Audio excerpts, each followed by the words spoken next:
एक बार की बात है, एक राजा ने अपने 3 मंत्रियों को आदेश दिया कि वे एक झोला लेकर जंगल में जाकर फलों से अपनी झोली भरकर ले आए। तीनों मंत्रियां जंगल की ओर चले गए। पहले मंत्री ने सोचा, राजा ने फलों को इकट्ठा करने का आदेश दिया है, इसीलिए उन्हें थैले में अच्छे अच्छे फल रखने चाहिए।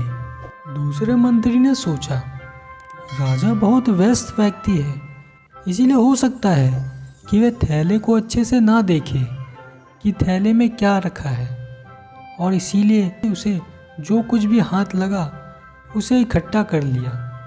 इस प्रकार उसकी झोली में अच्छे और सड़े फलों से भर गई।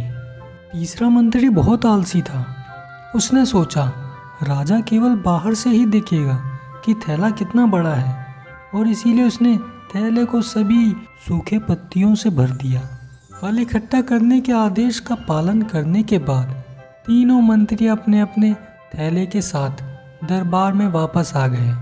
राजा ने बिना ये देखे कि उनके थैले में क्या है, बस आदेश दिया कि अब तीनों मंत्रियों को 3 महीने के लिए अलग अलग जेल में भेज दिया जाए, जहां उन्हें कोई भोजन उपलब्ध नहीं कराया जाएगा और उन्हें केवल अपने अपने थैले ले जाने की अनुमति होगी। तीनों मंत्री जेल में चले गए। पहले मंत्री ने बहुत अच्छे अच्छे फल इकट्ठा किए थे, उन्हें खाकर वह 3 महीने जेल में बिताने लगा। दूसरे मंत्री ने अच्छे फलों के साथ कुछ समय तक जीवित रह सकता था, और बाद में उसने जो सड़े हुए फल इकट्ठा किए थे उन्हें खाकर वह बीमार हो गया। तीसरे मंत्री के पास खाने के लिए कुछ नहीं था, और इसीलिए वह जीवित नहीं रह सका। मोरल ऑफ द स्टोरी दोस्तों, इस कहानी से हमें यह सीख मिलती है कि हमें अपने कर्तव्यों का पालन सही तरीके से करना चाहिए, बिना किसी छल के। अच्छे कर्मों का फल हमेशा अच्छा होता है, जबकि बुरे कर्मों का परिणाम हमेशा बुरा होता है।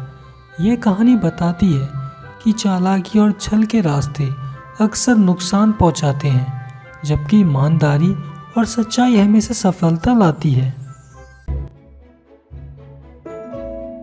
Thank you for watching this video. Like करें, सब्सक्राइब करें और हिट बेल आइकन दबाएं, और इसे अपने दोस्तों में ज़रूर शेयर करें।